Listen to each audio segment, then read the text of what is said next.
think the most important message that I have is to remember that you, and I'm speaking to you watching this film, you make a difference. You as an individual make a difference. What you do each day actually is affecting what's going on in the world each day. So your life matters, you matter, and use your life wisely.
The Western diet, unfortunately, is associated with the development of some pretty serious diseases. Heart disease, cancer, diabetes, obesity.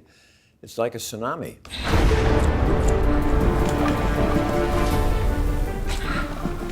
Cardiovascular diseases are the #1 cause of death. Around the globe, more than 17 million people die of a heart attack or stroke per year. The number of cancer cases is rising dramatically. 1 out of every 4 men and 1 out of every 5 women die of cancer. Diabetes has also become an epidemic, and already 1 out of 2 Europeans and Americans is overweight.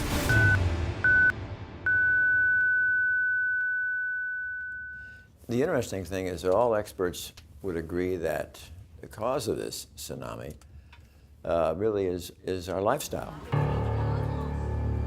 And the fascinating thing is that the major driving force within that lifestyle, creating these illnesses, is our dependence on animal nutrition.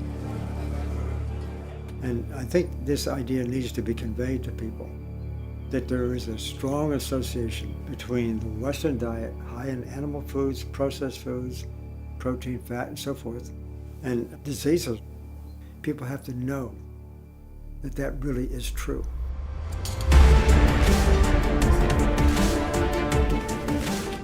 Never before have we been so well informed about nutrition. In theory. In practice, in everyday life, we succumb to mindless cravings. We devour instant meals, gobble cafeteria fare, and stuff our faces with fast food. And practically always contained in these products, meat. Früher war Fleisch das reiche Leute essen. Und der Normalbürger hat es nicht gekriegt. Später hat er es dann einmal die Woche gehabt, Sonntagsbraten. Und jetzt können wir uns das leisten, alle wie die Könige und die Fürsten zu leben. Finanziell können wir es uns leisten, gesundheitlich können wir es uns nicht leisten. Despite all warnings, we are eating more and more meat. There is no day without meat, no feast without meat, no break without meat. It's a normal part of our diets because it's tradition, it's cheap, and because it tastes good. My diet for 65 years was the SAD diet, the standard American diet. I ate meat and chicken and fish and fowl and lots of butter and anything that tasted good. In 2010, at the age of 66, Sharon Kintz started to think about her eating habits as the result of a dramatic event. At that time, I already had been diagnosed with high blood pressure, so I was aware of that. But having a heart attack was a complete surprise to me.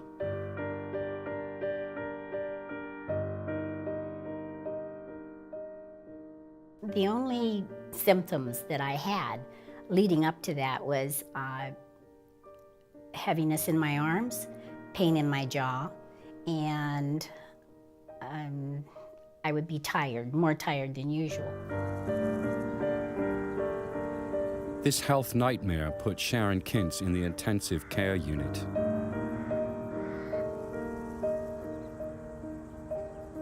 During the heart catheterization, it was determined that I had 100% blockage in one artery and 65% in one and 75% in the other.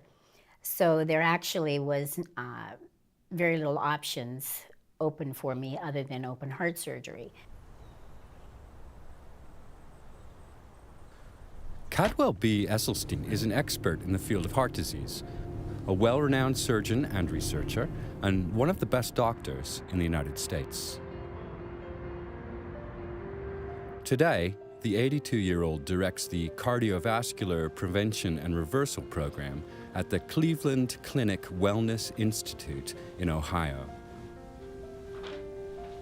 Back in the 1980s, Dr. Esselstyn had already begun questioning the methods for treating heart disease.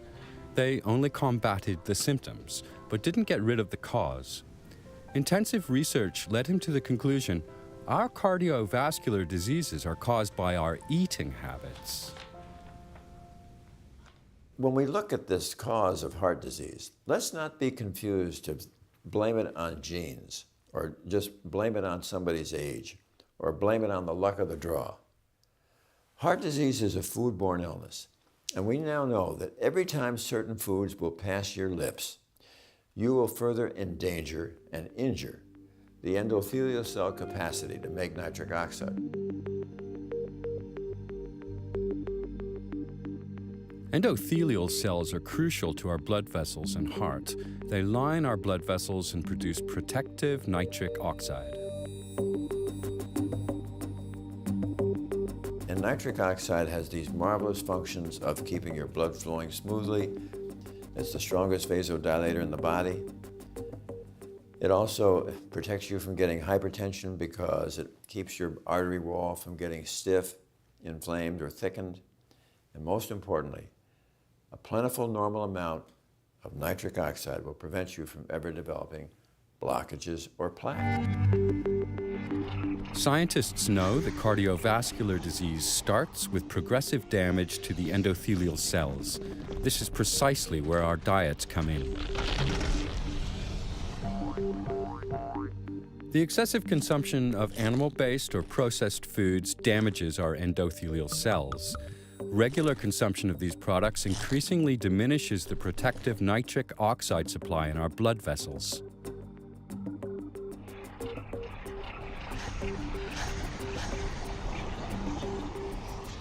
This leads to inflammation and a hardening and narrowing of the blood vessels. These can have life-threatening consequences like heart attack or stroke, or cause arteriosclerosis.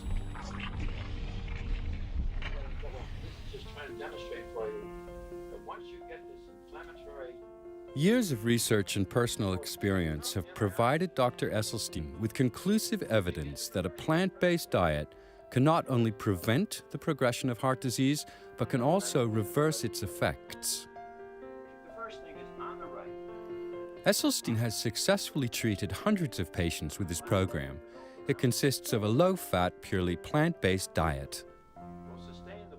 When you're willing to take the time and have the patients understand the science behind this, and they really realize that they have caused this disease by the foods that they've eaten, they suddenly realize that you are empowering them as this locus of control to halt their disease. They don't have to depend upon a cardiologist or an operation or a drug that may have significant side effects.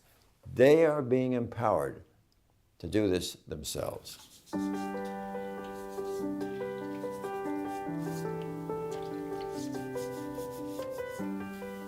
With Dr. Esselstyn's help, Sharon Kintz, too, completely restructured her diet, doing away with all animal products. She turned down the heart surgery recommended to her by her doctors. Sharon Kintz decided to use food as medicine.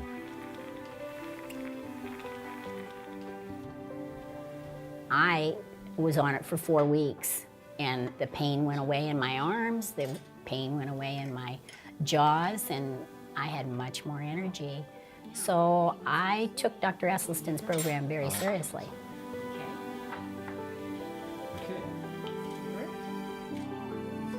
When Sharon Kintz was first diagnosed, she could hardly walk anymore.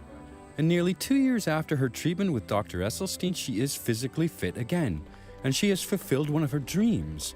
In 2012, at the age of 68, she successfully took part in a half marathon for the first time in her life.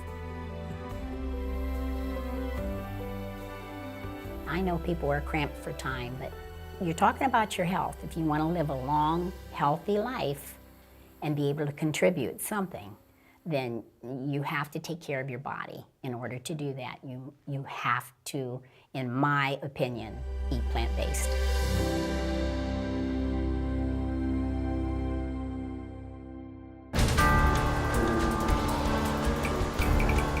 We also consume too much milk. And the availability of dairy products continues to grow. But do these products actually agree with us? After all, nearly 75% of the world's population and 20% of Europeans are lactose intolerant. In other words, unable to properly digest dairy products. Dairy products contain no complex carbohydrates or roughage and very few vitamins. Instead, they are full of saturated fat, cholesterol, and animal protein. When we're young and growing up, everybody wants to try to feed people dairy products and make sure you have milk every day, but the science really now is at a point where that cannot be sustained. There is ample evidence from wonderful investigators like T. Colin Campbell, who clearly showed that casein, which is the major protein in milk, is really one of the strongest promoters of cancer. T. Colin Campbell is a world-renowned nutritional scientist. In a series of experiments, he was able to prove that animal proteins, casein in particular, promote all stages of cancer growth.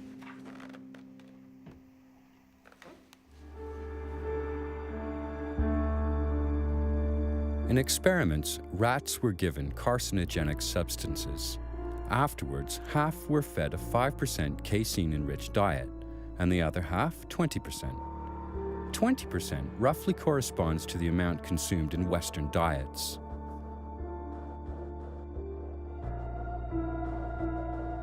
With a 5% casein-enriched diet, the animals did not develop cancer. With a 20% casein-enriched diet, however, cancer growth was stimulated significantly. Professor Campbell went a step further.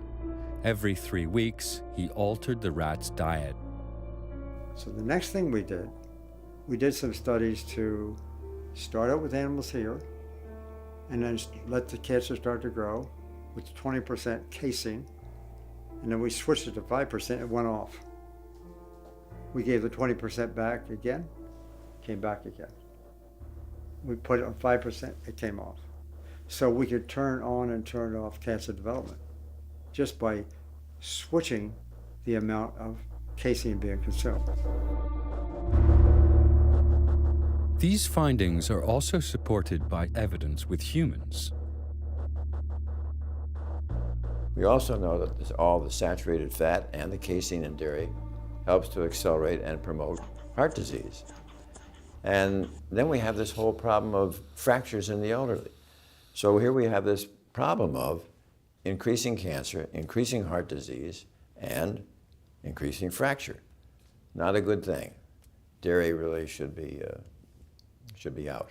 Es wird sehr viel darüber diskutiert, dass wir ohne Milch nicht genügend Kalzium aufnehmen. Kalzium ist wichtig für die Knochenstabilität, soll Osteoporose vorbeugen, aber Untersuchungen von Menschen, die überhaupt keine Milch und keine Milchprodukte verzehren, zeigen, dass dort die Osteoporose-Häufigkeit sehr viel geringer ist als bei uns.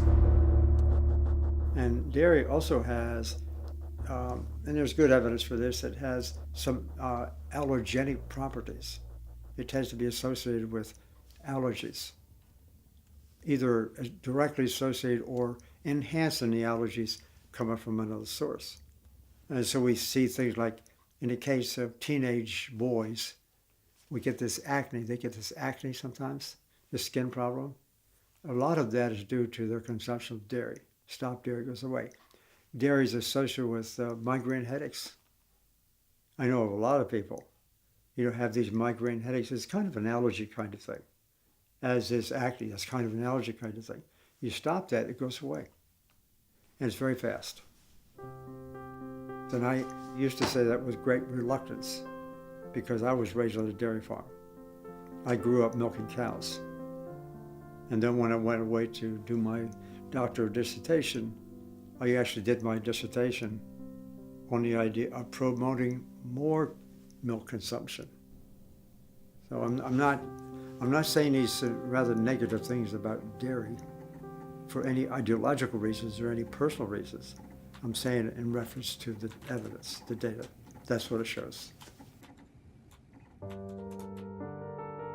The excessive consumption of animal products, such as meat, fish, dairy products, and eggs, puts a strain on our bodies. That was also what Frankfurt-based physician Lothar Wendt found in his research. Mein Vater Lothar Wendt hat erstmals 1949 das Konzept der sogenannten Eiweißspeicherkrankheiten formuliert. Das haben wir in den Jahren später weiterentwickelt und die Kernthese lautet, dass das zu viel an tierischem Eiweiß in der Ernährung krank macht.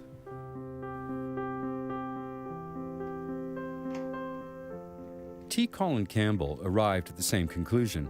He has been at the cutting edge of nutritional research for more than 40 years, and in the 80s and 90s, he directed the China-Cornell-Oxford project, better known as the China Study. This is the most comprehensive nutrition study in the history of biomedical research to date. It confirmed Campbell's theory.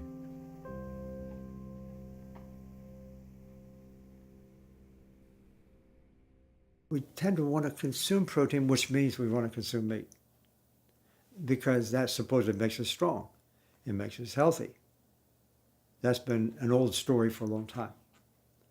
But in reality, as we put more and more protein or meat into our diet, we see these diseases start to appear.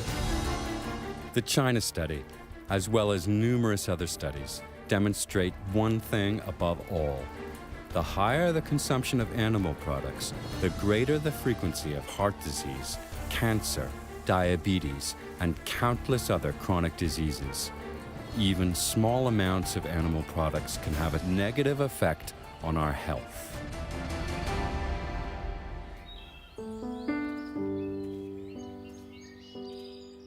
The 53-year-old electrical engineer Arthur Soteros also became a victim of his diet. Excessive amounts of meat, fish, and dairy products. The consequences caught up with him.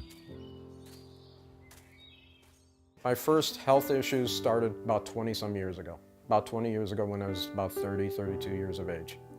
I was diagnosed with type 2 diabetes. About 10 years later, propagated into heart disease. My first encounter with heart disease was at age 42. What I exhibited was just heartburn, turned out to be a blockage. I went to the emergency room and found out it was a blockage, and then it required an intervention and stent. That was my first encounter. A stent is an implant designed to hold a vessel open. Arthur Soteros needed to have 5 such stents implanted. He repeatedly suffered from chest pain and a narrowing of his blood vessels. Finally, he needed double coronary bypass surgery. So I was assured that about after doing the bypass surgery that I would be free and clear of any heart issues for at least upwards to about 10 years. That happened not to be the case with me. About a year into that, I developed angina again, and what turned out not then to be the vein graft that they used in my bypass surgery had now blocked, which then required another stent, and then a few months later another stent, till the frequency of those stents then became just 2 weeks apart. The quickly returning vessel occlusions baffled the doctors. Soteris left the hospital without hope.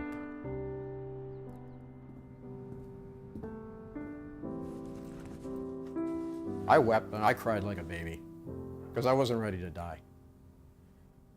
And I cried out to God for some options. I think God saved my life. I think it was God's mercy and grace that actually gave me options and set my path straight and pointed me in the direction of plant-based.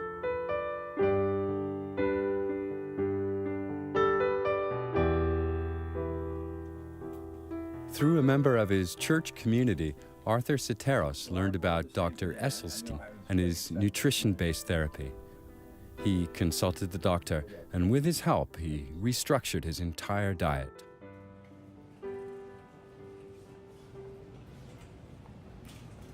Within about 30 to 40 days from that point, the angina that I was experiencing again and the facial numbness that I experienced during my heart disease, it was gone. And it was then by following this diet of going plant-based, within about 5 months from that point on, when I was doing a follow-up with my cardiologist and family physician who has been monitoring my diabetes, said that my diabetes was gone. And then I followed up at that same time in October of 2010 with my optometrist. The prescription glasses that I was wearing, they looked at them and said, why was I wearing these things? That all I needed was just reading glasses. So then with the reversal of my diabetes, my eyesight got better. Arthur Soteris' heart condition has disappeared. His blood test results are normal, and he's been able to markedly reduce his medication. He also lost 20 kilograms of excess body weight.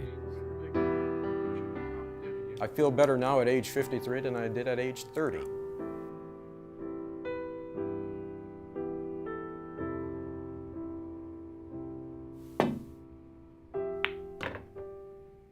Through the years, I've had lots of students, a lot of colleagues, plenty of money to do all kinds of research. And I found out that what I believed early was wrong. That a diet that's high in animal-based foods is a problem. A diet that's high in processed foods is a problem. Many different ways. The only solution is a whole food plant-based diet. It's that clear. And when people use that, they not only prevent future disease, they actually are able to cure existing disease in people who have a disease.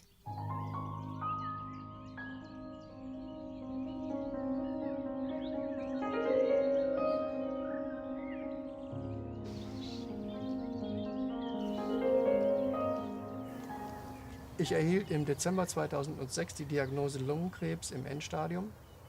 Metastasen hatten sich gebildet, die Lymphknoten waren befallen, der Tumor wurde entfernt, die Lymphknoten ebenfalls. Danach wurde mir eine Chemotherapie empfohlen, die habe ich abgelehnt. Stattdessen habe ich einen Arzt konsultiert, der die Heilung mit pflanzlichen Mitteln bevorzugt. Ich bin seinen Ratschlägen gefolgt und bin heute krebsfrei, weil ich auf den Konsum von tierischen Produkten verzichtet habe und dem Konsum von pflanzlichen Produkten den Vorzug gegeben habe, aber hier in erster Linie den unbehandelten, den naturbelassenen, den Pflanzen, Gemüsen, Obstsorten und anderen Lebensmitteln, welche nicht erhitzt werden und so ein Maximum an Nährstoffen an mich weitergeben konnten. Das ist der Grund, meiner Meinung nach, warum ich heute frei von Krebs bin.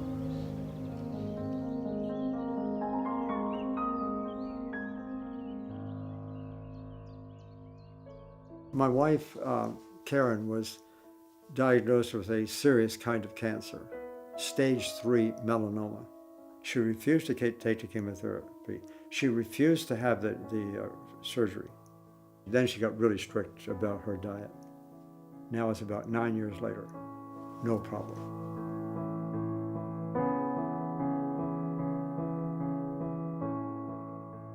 Die pflanzlichen Lebensmittel sind deshalb vorteilhaft, weil sie bestimmte Substanzen enthalten, die wir in tierischen Lebensmitteln überhaupt nicht finden. Zum Beispiel Ballaststoffe oder auch sekundäre Pflanzenstoffe.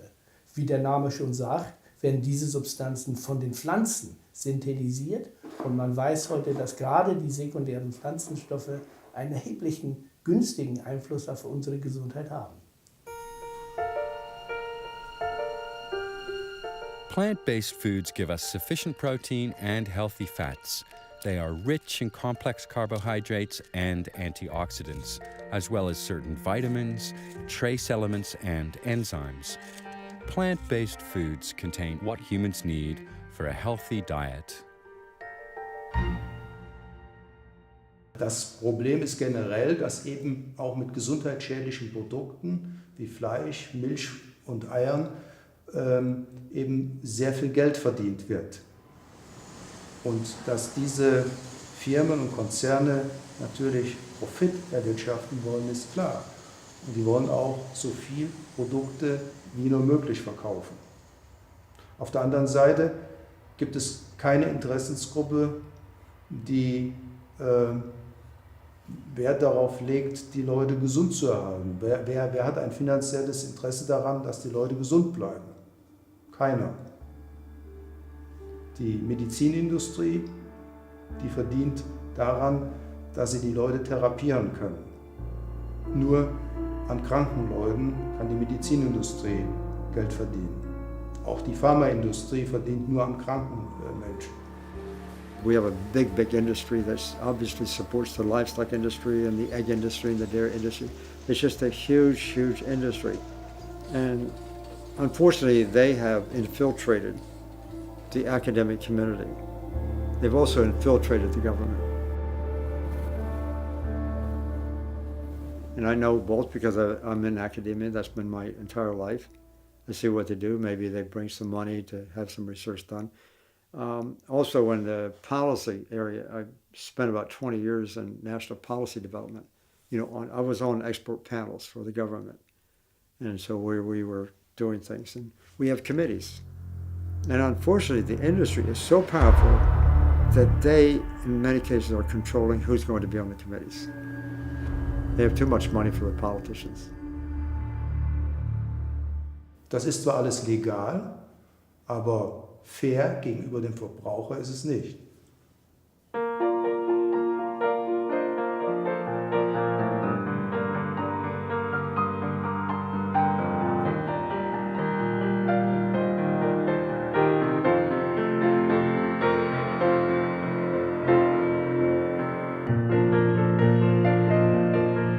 I was actually raised eating the typical diet, and when I was about 22 years old, I became a vegetarian. And about 5 years later, when I was 27, I went to a completely plant-based diet, and that's been 33 years now. I'm 60 years old, and it's been terrific.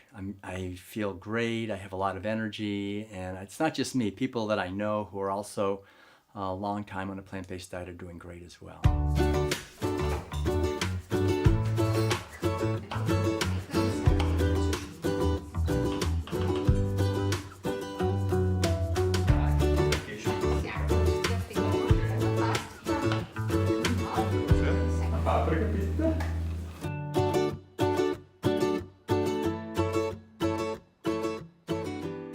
The seismic revolution in health is just not ever going to occur from inventing another pill or a drug. It's not going to come from inventing another procedure or an operation. But the seismic revolution in health can come about when those of us in the healing profession are able to share with the public what is the lifestyle that would protect them from these chronic, common, killing diseases. And the way we do that really was be the top of the list is to show them about plant-based nutrition.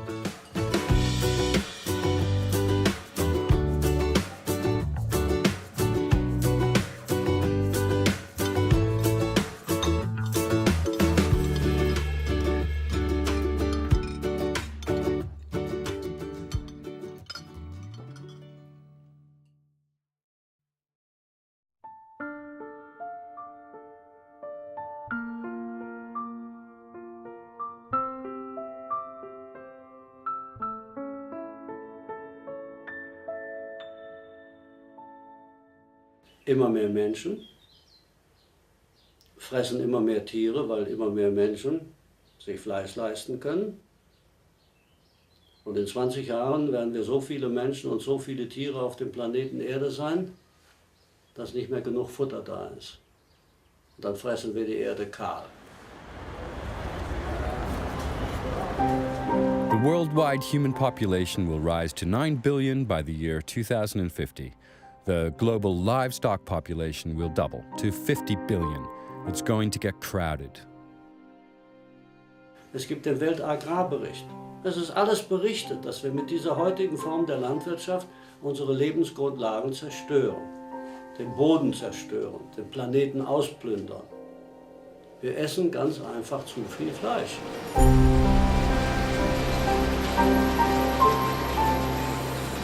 The growing consumption of meat accelerates climate change and species extinction. It damages the soil, water, and air, and it spurs global starvation. Appetizing, vacuum-packed portions of meat suggest none of this.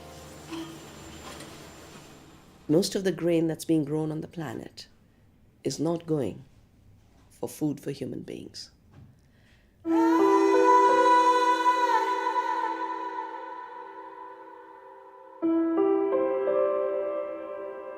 We're growing plenty of food to feed everyone. The problem is we're feeding most of that grain and the legumes, like soybeans, to animals while people are starving.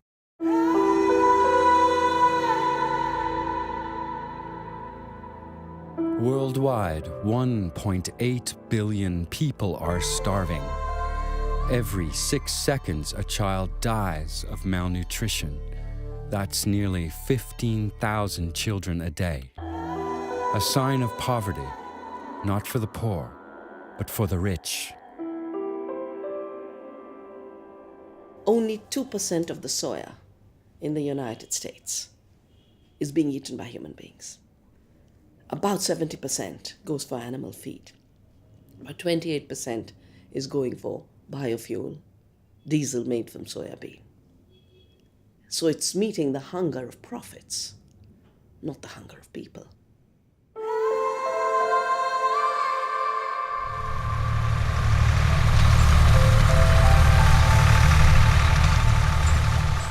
Corn, about 10% of the corn in the world is being eaten by humans. Most of it is going to torture animals. I don't say feed animals because animals did not want to be fed with grain. It doesn't suit their digestive system. So we're talking about a system that is creating hunger on the planet in the name of feeding people.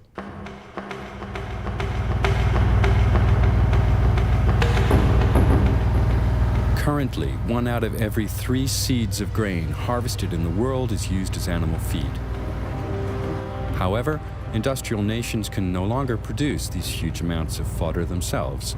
Thus, Europe already imports 3/4 of its animal feed, including 35 million tons of soybeans alone, mainly from South America.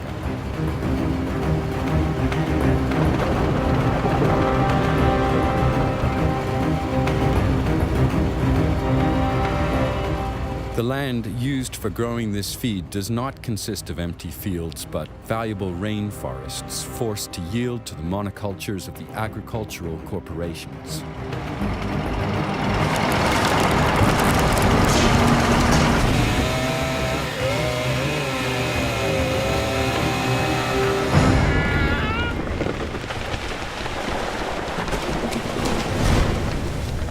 One of the really shocking things about this desire of more and more people to eat more and more meat and to eat it more and more cheaply is the awful effect that it's having on the environment. So whole forests cleared to graze livestock or to grow grain to feed livestock, and it's having a shocking effect on the environment.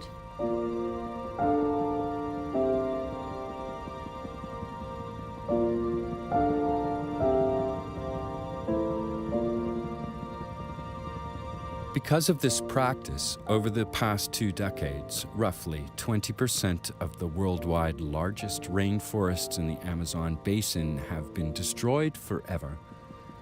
Globally, deforestation irreversibly destroys an area the size of a soccer field every 2 seconds.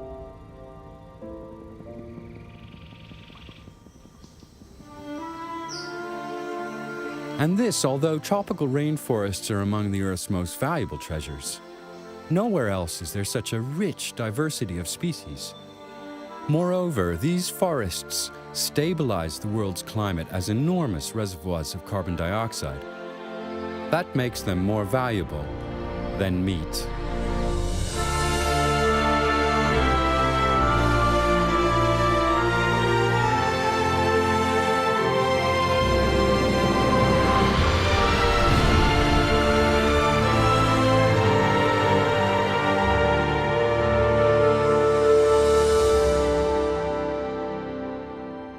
Es gibt ja Berechnungen, wie klimaschädlich ein Kilogramm Fleisch ist. Nehmen wir mal ein Kilogramm Rindfleisch, dann sind das in etwa 12, 13 Kilogramm CO2. Wenn man das mal umrechnet in Autokilometer, wenn ich einen kleinen Pkw nehme, dann kann ich etwa 100 Kilometer fahren. Das entspricht dem Kilogramm Rindfleisch. Bei Geflügel und Schwein ist es ähnlich. Dort sind es dann 50 Kilometer, die einem Kilogramm Schweinefleisch oder Geflügelfleisch entsprechen. Nimmt man da Gemüse, da landet man bei 600 Gramm. Das sind also dann ein paar Kilometer nur. Da sieht man schon, wie klimaschädlich letztendlich die Tierhaltung ist oder wie klimaschädlich mein Fleischverzehr ist. Also wenn ich was fürs Klima tun will, sollte ich natürlich weniger Auto fahren, aber ich sollte genauso auch weniger Fleisch essen. Among the side effects of the meat and dairy industry is the production of methane gas. It is primarily generated in the stomachs of ruminants like cattle. Experts estimate that methane is 25 times more detrimental to the climate than CO2. An even greater concern than methane is nitrous oxide, which is nearly 300 times more harmful to the climate than CO2. It is released through the use of synthetic fertilizers. These and many other factors make animal agriculture a catalyst for climate change. There are increased reports of a new drought of the century or a new flood of the century, a new storm of the century, or the progressive melting of the glaciers and the poles.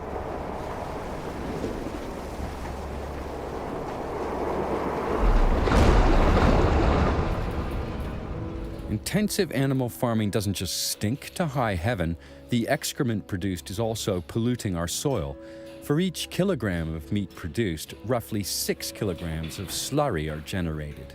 Among other things, slurry releases ammonia, which poisons the surrounding air and causes long-term damage to the soil.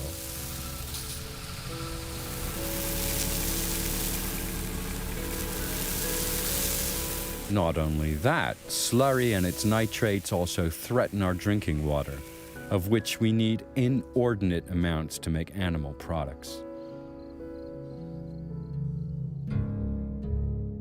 For 1 kilogram of eggs, 3,300 liters are needed. For 1 kilogram of chicken meat, 3,900 liters. For 1 kilogram of pork, 4,800 liters. For 1 kilogram of cheese, a whopping 5,000 liters. And an all-time high of 15,500 liters are needed to produce 1 kilogram of beef. Plant production has a much better track record. Cultivating 1 kilogram of grain requires 1,300 liters of water. A farmer needs just 900 liters for a kilogram of potatoes. And a kilogram of apples barely requires 700 liters of precious water.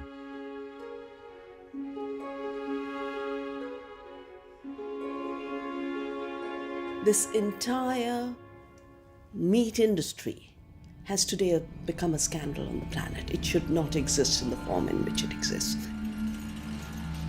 To force everyone into destroying the Earth's resources is a crime against the Earth. And it's a crime against our bodies, because our bodies weren't designed for this kind of diet. Altogether, this is a recipe for biological disaster, biodiversity disaster, water disaster, climate disaster, health disaster. Diese Form der Landwirtschaft, wie wir sie heute uns eingerichtet haben, eigentlich erst in den letzten 50 Jahren, die ist in dieser Form nicht haltbar.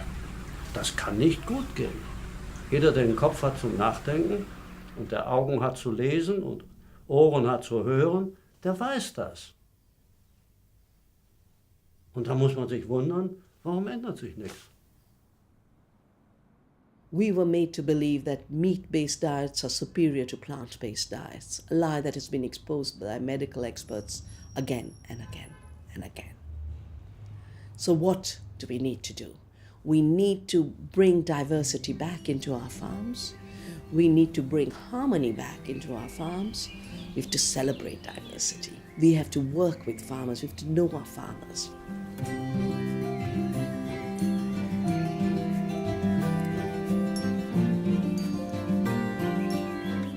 We have to start realizing food is what keeps the world going.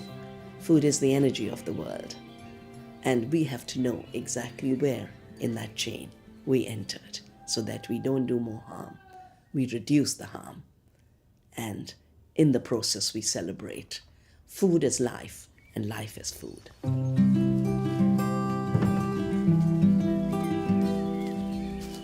Through its way of life, the Langerhorst family in Upper Austria exemplifies the practice of farming without monocultures and intensive animal husbandry.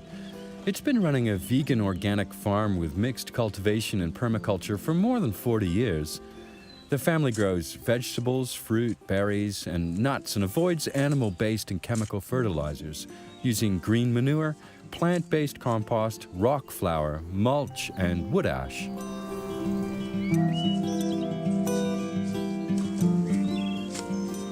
Die pflanzliche Landwirtschaft hat uns gezeigt, dass wir auch von einem kleinen Hof anstatt von einem großen Hof leben können. Wir bewirtschaften nur 3,5 Hektar und davon leben wir im Vollerwerb und sind wirklich sehr dankbar, dass dies möglich und auch praktikabel ist.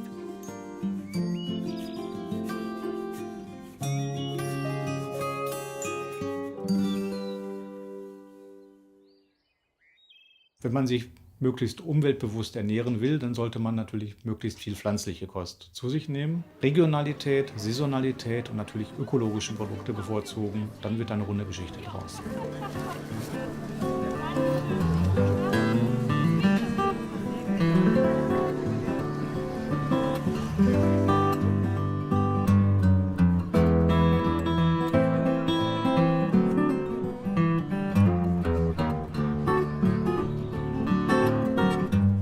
Nature shows us how to solve our problems, our personal problems and the ones that involve the whole world. We just need to take action.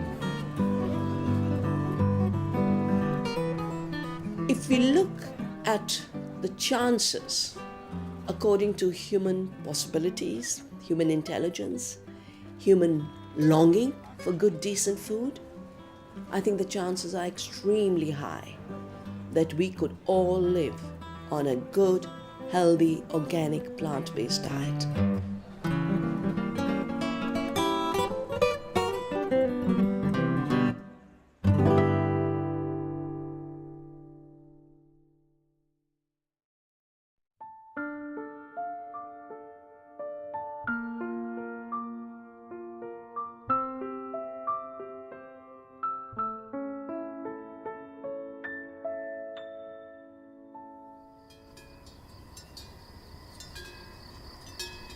We love the notion of romantic rural life.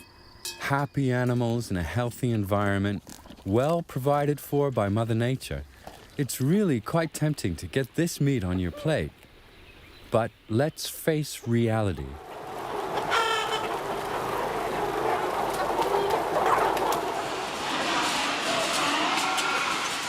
Seinerzeit hat er so ein paar 10 Stückel Viech gehabt, heute haben es Tausende oder Hunderte.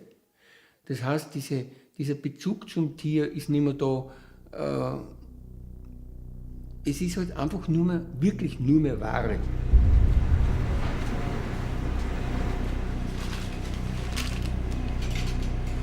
Meat is less expensive today than ever before.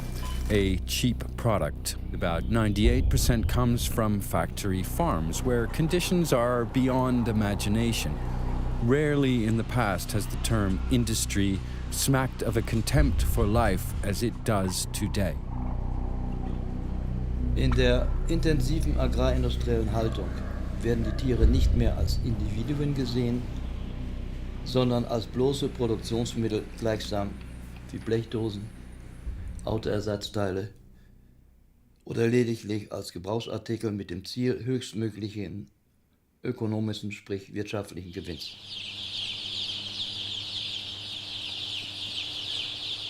Chickens are by nature social, curious, and intelligent animals. But in the merciless factory farm, their lives are reduced to short and joyless agony. Chicks hatch not in the maternal nest, but in the incubator. As soon as they can stand, they are sorted, vaccinated, packed up, and sent to enormous feedlots.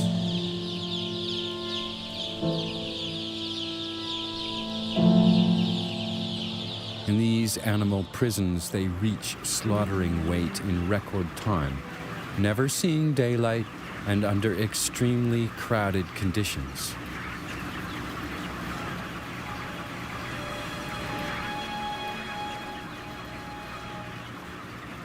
The normal life expectancy of a chicken is 20 years.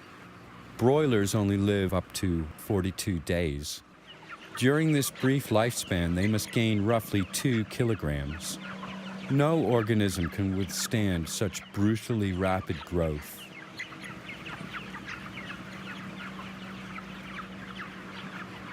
Die Tiere nehmen so schnell an Gewicht zu, dass also die Entwicklung des Skeletts gar nicht mitkommen kann und liegen dann also sowohl die Masthühner wie auch die Mastputen am Ende der Mast fast nur noch auf ihrer eigenen Brust, weil die Gliedmaßen das zunehmende Gewicht nicht mehr halten können.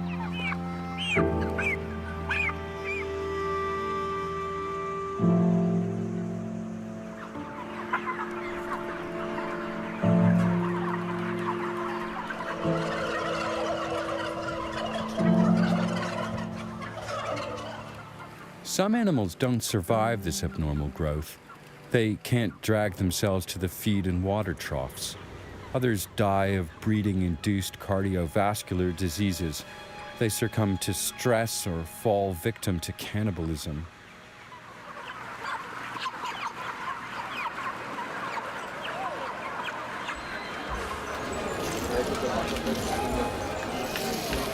All these are facts we are often not aware of when eating meat, and which the meat lobby is glad to keep concealed.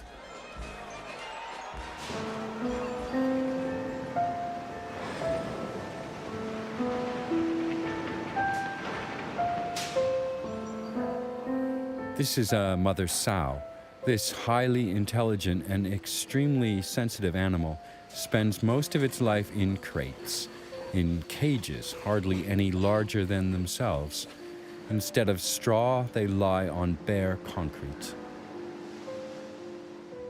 Sie sind bewegungsmäßig derartig eingeschränkt in sogenannten Käfigen, dass sie nur 20, 30 Zentimeter vor und 30, 40 Zentimeter zurück sich bewegen können, sich zwar hinlegen können, aber ansonsten sich nicht drehen können. Die Sauen in der modernen Schweinehaltung sind die ärmsten Schweine im wahrsten Sinne des Wortes.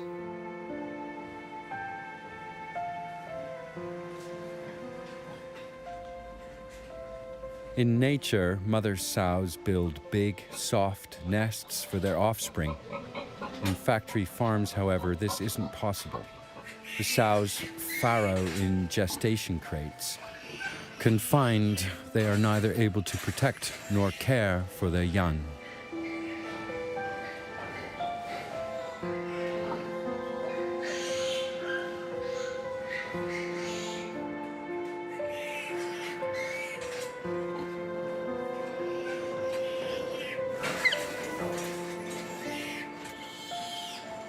Not long after birth, the piglets' tails are docked as a precaution against cannibalism. In addition, male piglets are castrated by ripping out their testicles. Everything without pain relief because an object's pain doesn't matter.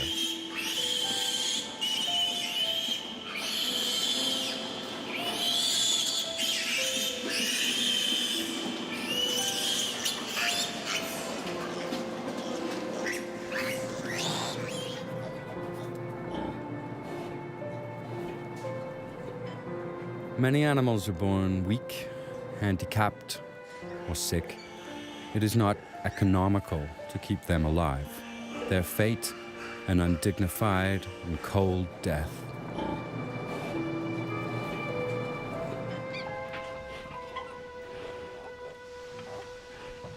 In the agonizing lack of space, the immobilized mother sows sometimes crush their own offspring.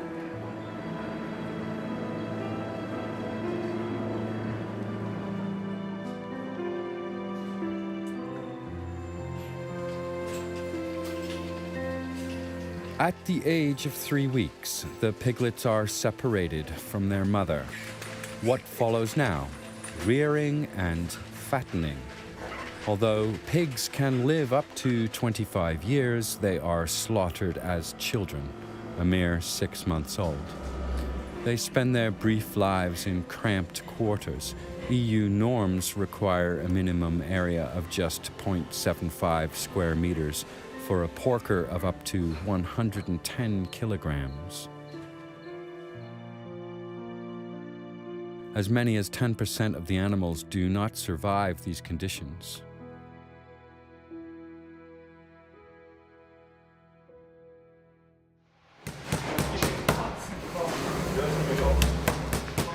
In spite of this, only a few people are willing to do without a pork chop or a schnitzel.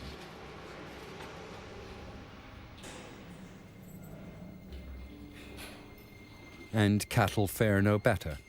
Many animals spend their lives in narrow stalls, the lucky ones in open pens. Many, however, vegetate in tether stalls.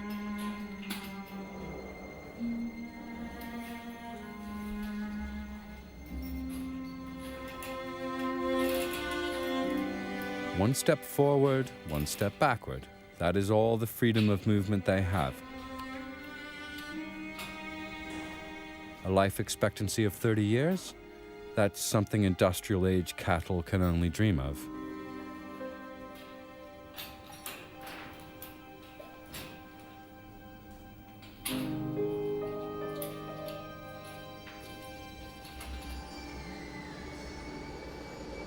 Heutzutage gibt es also riesen Herden.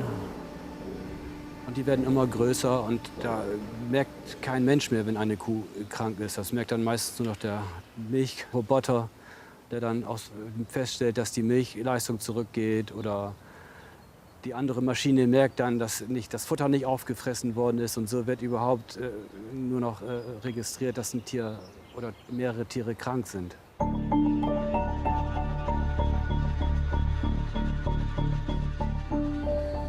Infections are one of the biggest problems in factory farms.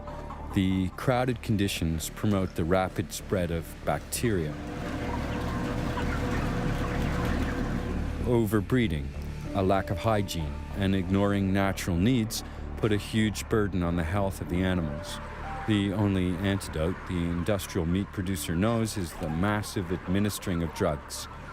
Up to 3/4 of all antibiotics end up in factory farms.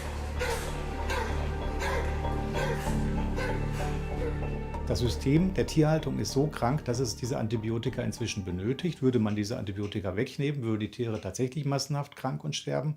Das heißt, das ganze System ist in sich eigentlich völlig krank. The routine and improper use of antibiotics in factory farms presents a big health risk, not just for the animals. Because more and more bacteria strains are becoming resistant, which renders antibiotics ineffective. If these antibody-resistant bacteria infect humans, we get sick too. But often medication no longer works. Globally, more than 700,000 people die from infections because the bacteria they have consumed has become resistant to antibiotics.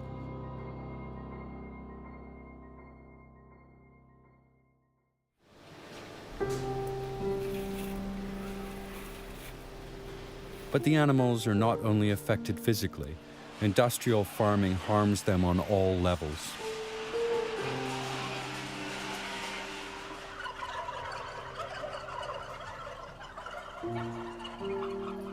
Seit Bestehen der Menschheit hat es kein derartiges Maß an Tierquälerei gegeben wie in unserer Zeit. Das gilt sowohl für die Quantität wie auch für die Intensität.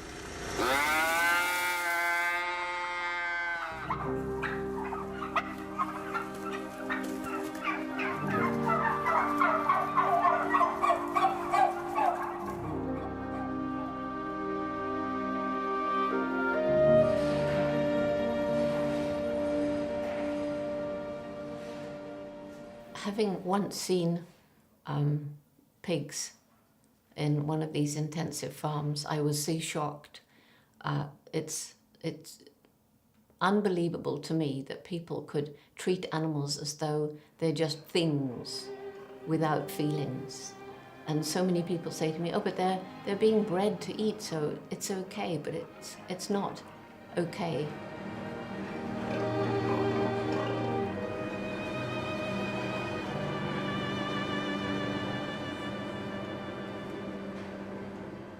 There's a lot of animal abuse in research, in education, in circuses and rodeos and zoos, but factory farming is the worst. If you summed up all the pain that we cause animals, the pain and suffering from industrial food preparation is far greater than all of the pain in any other venue combined.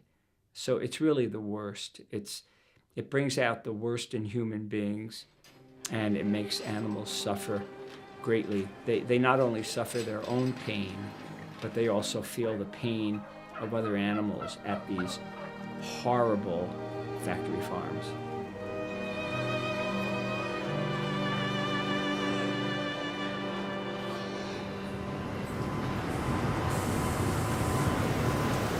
Not only our meat consumption promotes the suffering of animals, but also our growing demand for milk. Cows are forced to achieve higher and higher outputs. In the 60s, a cow produced an annual average of 1,500 liters of milk. Today, that amount has risen to 10,000 and more. I have quite a few vegetarian friends who consume dairy products, and they believe this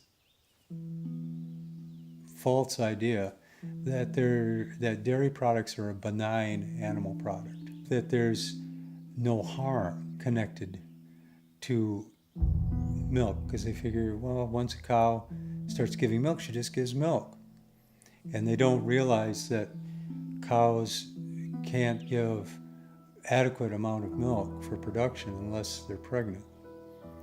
And cows have the same gestation period as humans, 9 months. They're pregnant 9 months, give birth. Within 24 hours, maximum 72 hours, you take the calf away from the cow because you need the milk for production.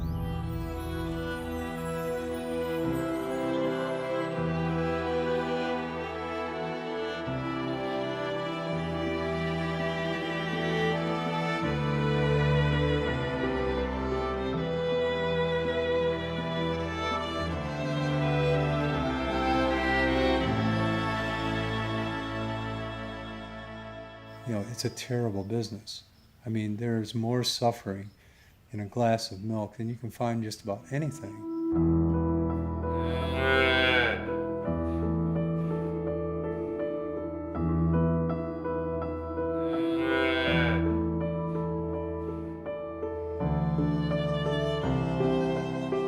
The calves will, bawl and bawl and bawl. The cows will they'll look for them.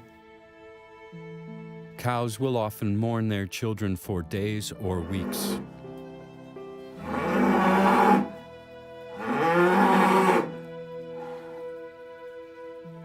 They do miss their calves. The calves miss their mothers.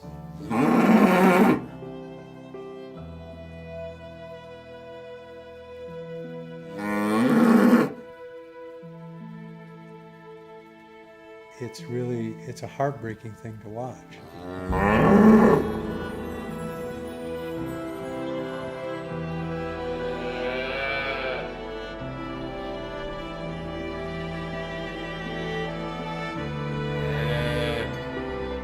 In factory farms, calves are being born constantly, but they serve no useful purpose and are soon put to different use.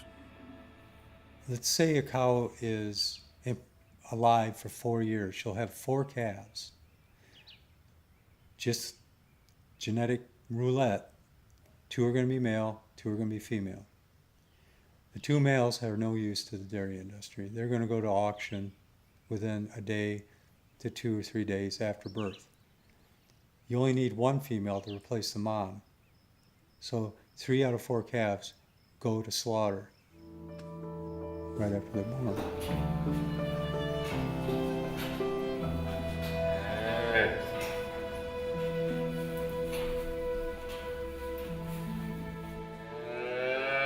We know in our bones that harming mothers who are just giving birth to babies and nursing those babies and nurturing those babies is something that is against our own compassion and kindness. And so when we're eating animal foods, eating dairy products, that's exactly what we're doing. We're paying people to impregnate animals, steal their babies, steal their milk, and then kill them.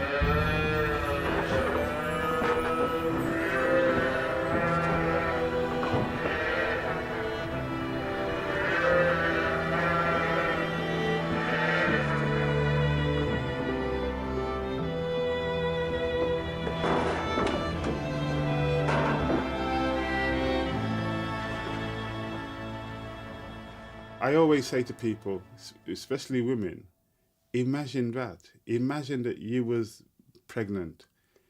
You got your breast ready to give milk and somebody took your baby away and then, another animal came and took your milk. It's almost, for human beings, it's almost impossible to imagine. But that's what many animals go through. And some people think, oh, goat's milk is better than cow's milk. Well, the goat is also a living thing. The goat also produces milk, not for human consumption, but for the consumption of a little baby goat. And that's who the milk should go to.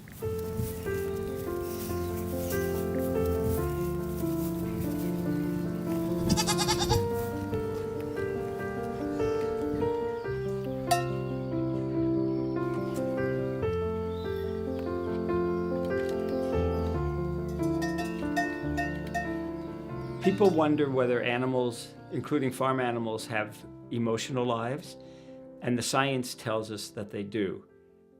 If people read and understand what Charles Darwin had to say about evolution, he said that the differences among species are shades of gray, not black and white. So if we have something, then they have it too, they being other animals. So the science tells us that many animals, including farm animals, have very rich and deep emotional lives.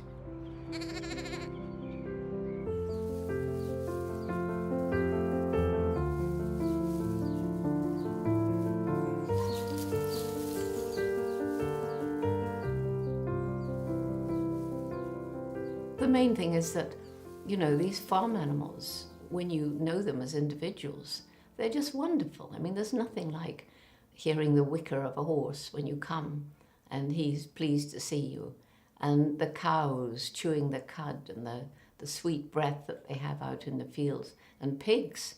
Well, pigs are as intelligent as dogs and more intelligent than most. And when I was a little girl, I used to want to have a little troop of pigs and train them and go to a circus. Well, now I know circuses are bad, but when I was a little girl, pigs are amazing, just incredible.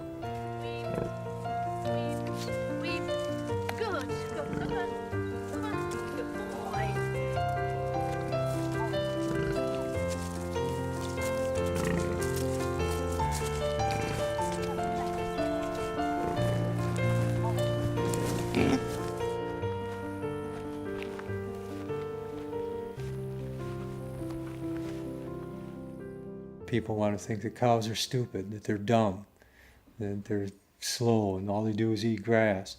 No, they have community, they have social structures, they babysit for each other, they mourn for the loss of loved ones. You know, they're a community just like any human community. They just look different. You know, that's all. It's the only difference. They just look different. We don't speak their language. It's the only difference.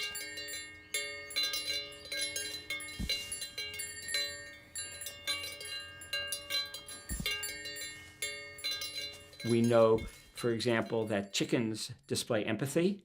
They feel the pain of other chickens. We know that cows and pigs are very smart.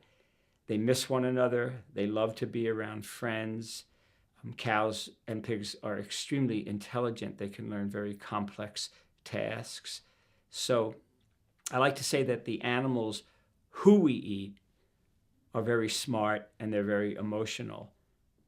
They're not what we eat. So if there's an animal on the plate or at the end of a fork, it's who's for dinner, not what's for dinner. Because when we use the word who, we're referring to an animal who has a very strong inner life and subjective life.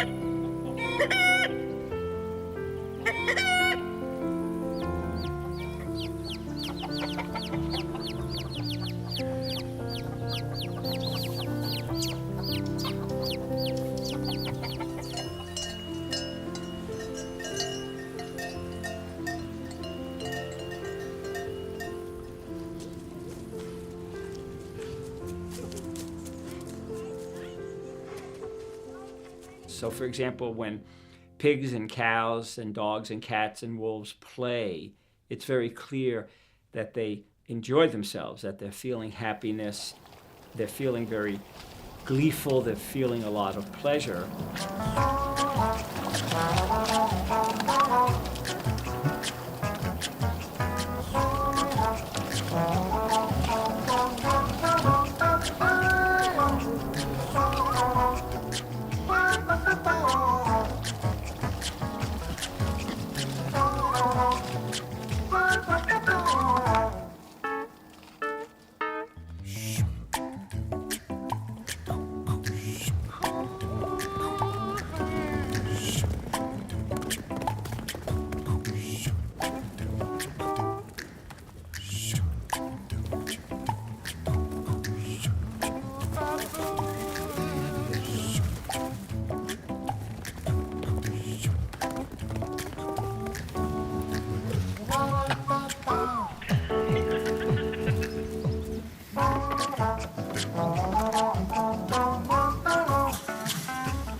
Tiere sind Mitgeschöpfe.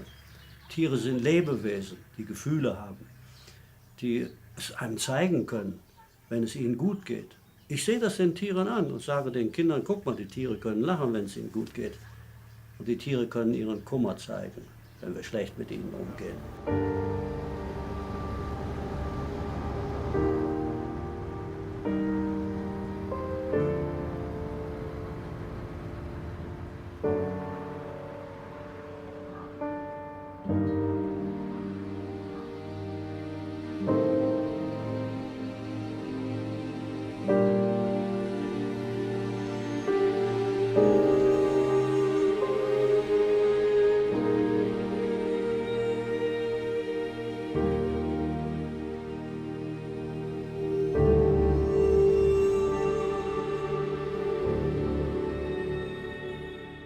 kein Tier geht freiwillig auf dem LKW.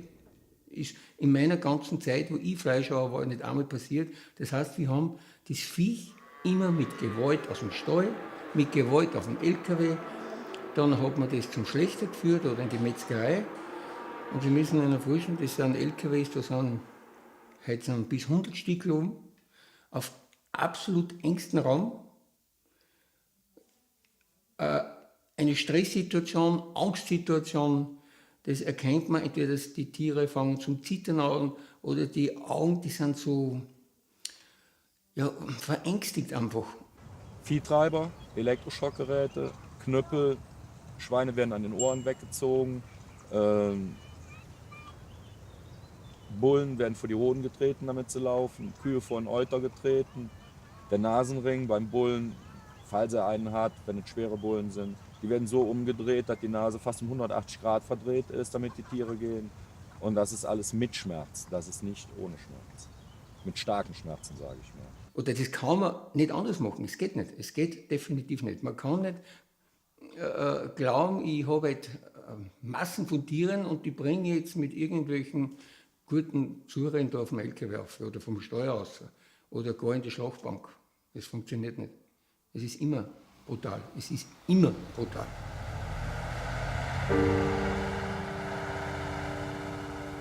Everyone is aware that animals have to die if we want to eat meat, but very few want to know what actually takes place in a slaughterhouse. Slaughterhouses have their reasons for not welcoming visitors. In large industrial slaughterhouses, pigs are often stunned by machine. An electric shock triggers a kind of epileptic attack. This leads to unconsciousness. In smaller operations, stunning by electric current is generally done by hand before the animals are suspended from a conveyor and their throats slashed. Und Schweineschlachten an sich ist halt so schwierig, auch für die Menschen, weil die Tiere schreien ohne Ende. Sie schreien ohne Ende. Das hört sich an, ich habe früher immer gesagt, als wenn kleine Kinder schreien. Warum schreien kleine Kinder? Weil sie Angst haben. Bei den Tieren ist das nicht anders.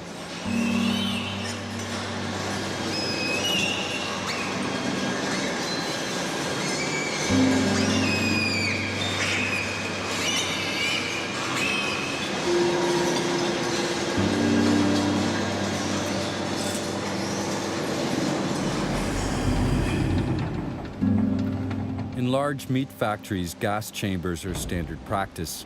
The pigs are herded into a gondola and lowered into a chamber where they are gassed with a mixture of carbon dioxide and air, leaving them unconscious.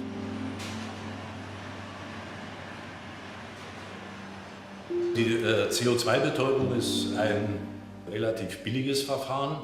Es hat den Vorteil, wie andere Gasbetäubungsverfahren auch, dass mehrere Tiere gleichzeitig betäubt werden können. Man muss also die Gruppe nicht auseinanderreißen. Der deutliche Nachteil des CO2 ist allerdings, dass die Tiere doch ein Erstickungsgefühl über doch einen ganz erheblichen Zeitraum haben, von 15 bis 20 Sekunden. Also ein Gefühl der deutlichen Atemnot. Die Tiere streben oft nach oben, man hört Lautäußerungen, sie schreien.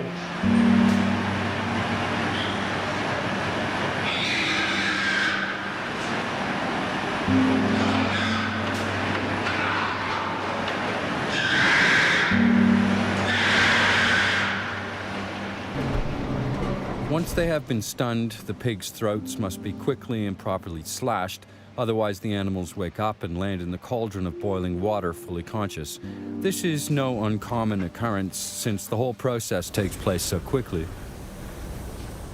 Zur Problematik der Schlachtgeschwindigkeit muss man sicher noch anmerken, dass bei einem Tempo von beispielsweise 750 Schweinen in der Stunde der Mensch, der die Schweine absticht, also der sogenannte Stecher, ziemlich genau 5 Sekunden Zeit hat, dieses Messer in den Hals der Tiere einzustechen.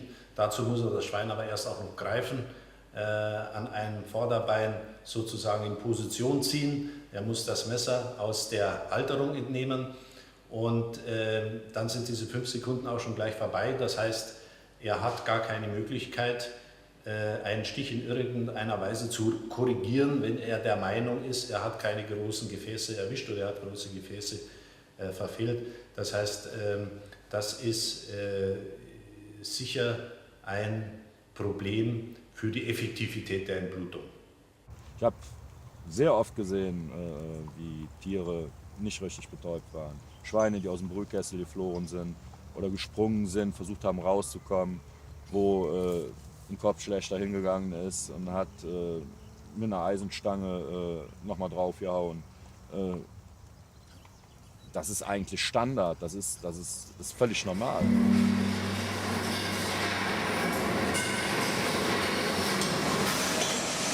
All pigs can meet this fate. Animals from organic farms are no exception.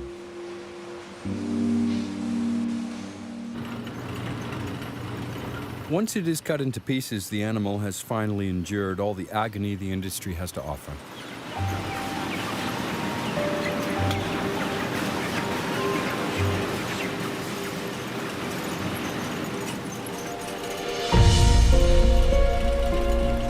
Chickens are processed fully automatically and at a high speed. On average, 10,000 animals per hour can be stunned, killed, cleaned, and cut into parts in a modern slaughterhouse. Europe's largest poultry slaughterhouse is in Germany. It can handle up to 27,000 animals an hour. That's 432,000 chickens a day.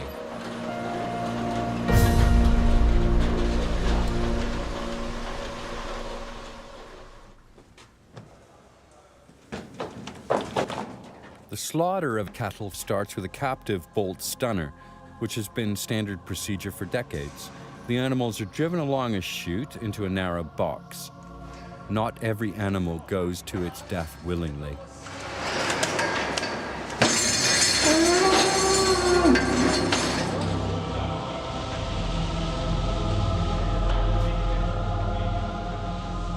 In dieser Betäubungsfalle werden die Tiere mit einem sogenannten Bolzenschussgerät geschossen. Das heißt, es ist ein Bolzen, der die Schädeldecke durchdringt und das Hirn partiell zerstört. Und die Tiere brechen dann in der Regel sofort zusammen und sind also in Sekundenbruchteilen bewusstlos.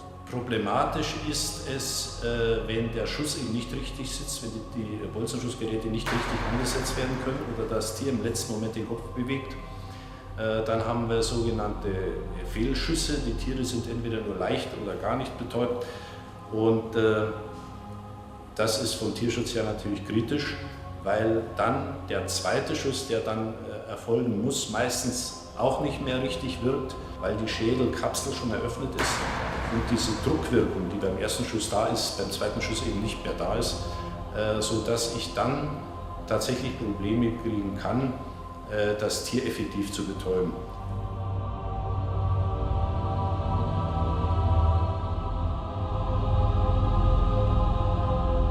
Warum muss man denn die Menschheit, den Konsumenten vom Schlachten wegsperren? Und es so richtig wäre. Warum denn? Bei keiner Käseproduktion muss er wegschauen. Bei jedem Bäcker gibt es halt Schaubäckereien. Aber eine Schauschlechterei gibt es im ganzen Land nicht. Also da hatten wahrscheinlich alle Zuschauer reihenweise umfallen.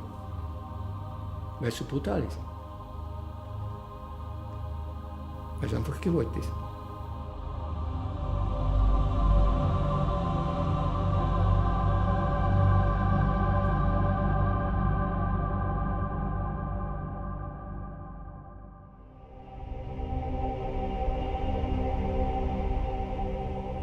Irgendwo kommt man dann an die Grenze, wo man dann sagt, man macht es weiter oder man macht es nicht weiter. Bei mir war die Grenze halt wirklich, wir mussten Kälber schlachten und das hat sich schon gestreut beim Reinkommen. Und ja, da sollte ich halt schießen, als es drin war. Dann rollte dem eine Träne aus dem Auge und dann habe ich den Schussapparat in der Luft abgeschossen. Habe gesagt, das war's. Bin an meinem Chef vorbei, Ölstoff, den Schussapparat in die Hand gedrückt und habe gesagt, das war's jetzt. Soll meine Papiere nach Hause schicken. Ich war nichts anderes als der Auftragskiller, oder der Söldner für alle die Fleisch essen, war ich der Söldner. Das heißt, ich habe Geld kassiert, für das bringe ich die um, bringe ich Viech um. Und wie mir das bewusst worden ist, habe ich aufgehört.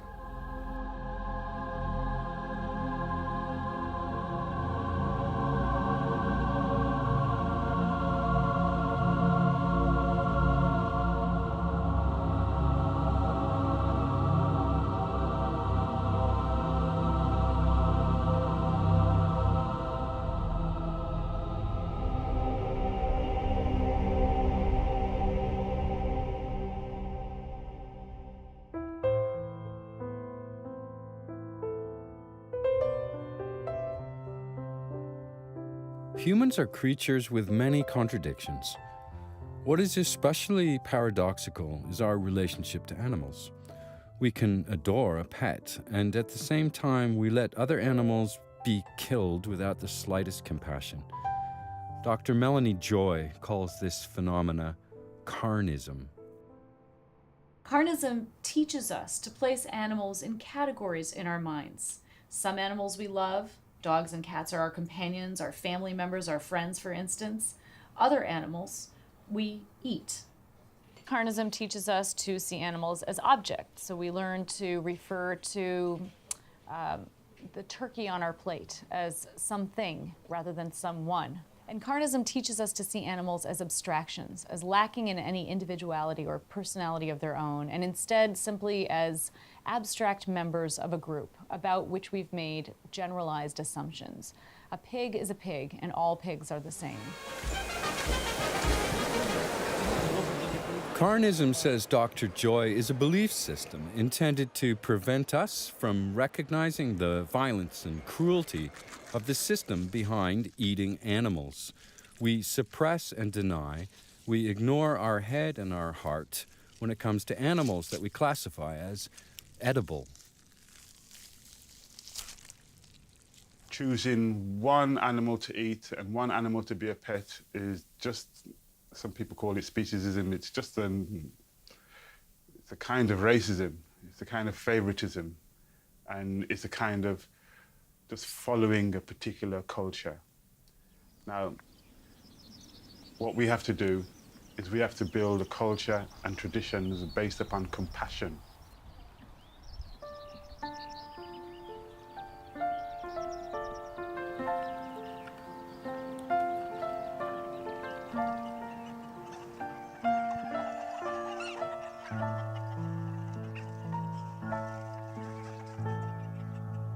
The highest form of living, the highest value, is compassion. And when there is compassion, we maximize well-being. After all, the word wealth comes from well-being. It did not mean money in the hands of a few. It meant well-being shared across life spectrum.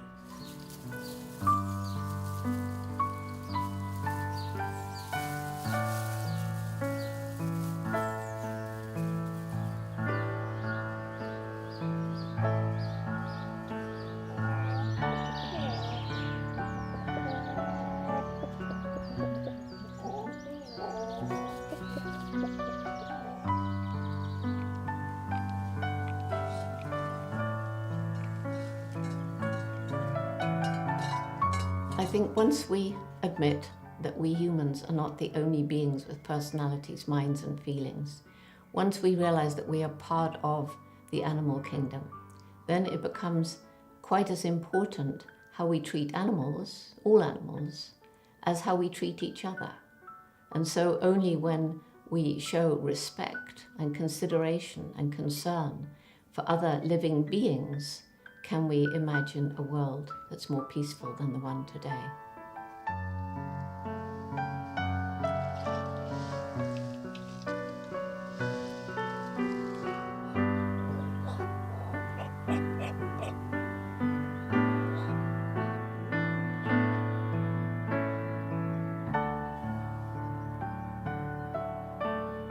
We are at a threshold where across the world people are seeking the liberation of life from this stranglehold of objectification, the view that the earth is dead matter and our beings are just objects. We have to rise in subjecthood, of an interconnected subjecthood, where no life is less important than any other life, And human beings are definitely not the emperors over the rest of life, are just one strand in that web of life.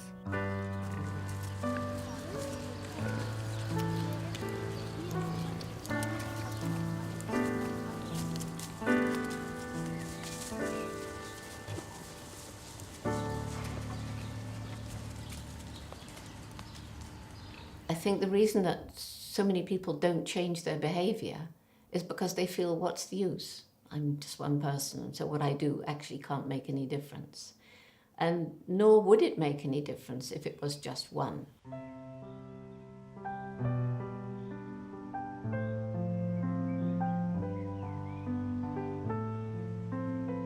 But more and more and more people are coming to understand what the problems are and what they ought to be doing.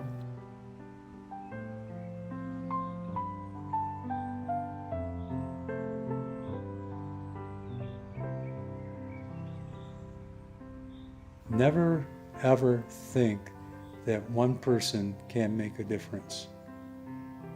We tend to focus our energies on looking for leaders, say like Martin Luther King or Mahatma Gandhi. But they were just one person. They didn't set out in life to be a leader, and they were very humble people. It's just that circumstances in history drew them to the front. But if we're looking for leaders, all we have to do is go home and look in the mirror, because each one of us can make a difference. And we do. It's just making a conscious decision that we are going to make a difference in our lives. We're not on this planet for a long time, so we need to do what we can in the time we've got to make a difference.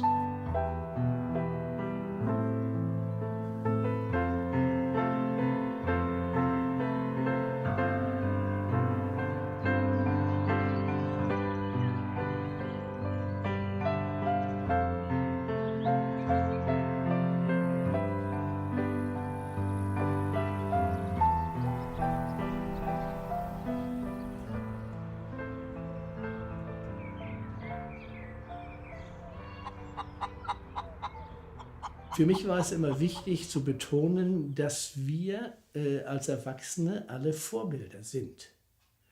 Diese Vorbildfunktion können wir uns nicht aussuchen. Wir können nicht sagen, ich will gar kein Vorbild sein, sondern wir werden als Vorbild genommen, sei es von Kindern, sei es von Verwandten, von Kollegen oder von Sportsfreunden.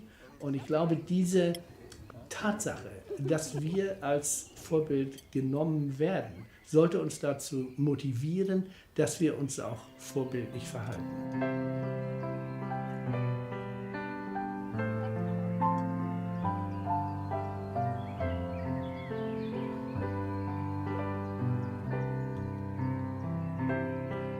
Every one of us can make a difference. Every one of us eats at least 2 to 3 times a day. And every act of conscious eating, of knowing what the consequences of your eating are, knowing what you're eating, is an act of changing the world.